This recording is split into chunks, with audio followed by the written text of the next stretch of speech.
Online sellers na fur babies? Viral online ang dalawang Shih Tzu dogs na laging kasama tuwing nag-live selling ang kanilang 40-year-old fur mom mula sa Pasig City na si Sandy Manese. Meet Nella and Lucky, ang dalawang model ni Mami Sandy. Ayon sa fur parent, nagsimula siyang mag-promote ng pet clothes online na mag-isa.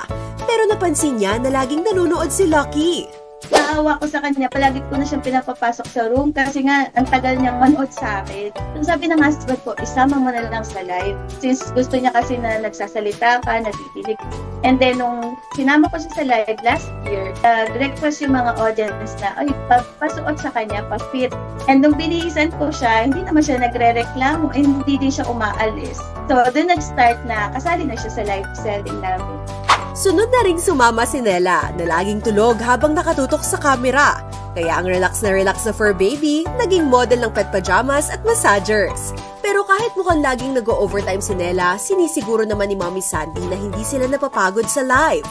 Once na parang nag-walkout na siya or umalis na siya, stop na talaga kami. Kasi hindi din kasi namin sila mapipilit na magstay ng matagal kung ayaw na nila or pagod na sila. Kwento pa ni Mommy Sandy, adopted dogs niya raw ang dalawa.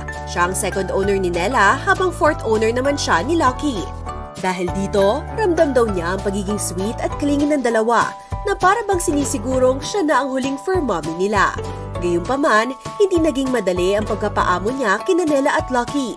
Pero dahil sa tiyaga, nakuha rin niya ang loob ng dalawa. Kaya ang payo niya sa ibang fur parents, habaan ng pasensya at mahalin ang kanilang pets. Love our pet unconditionally, regardless kung ano man yung breed nila. And also, syempre, mahabang pasensya. Mahabang pasensya din kasi meron tayong mga fur babies na iba-iba talaga yung ugali. And sana mas maraming tao yung mag-rescue, mag-adopt.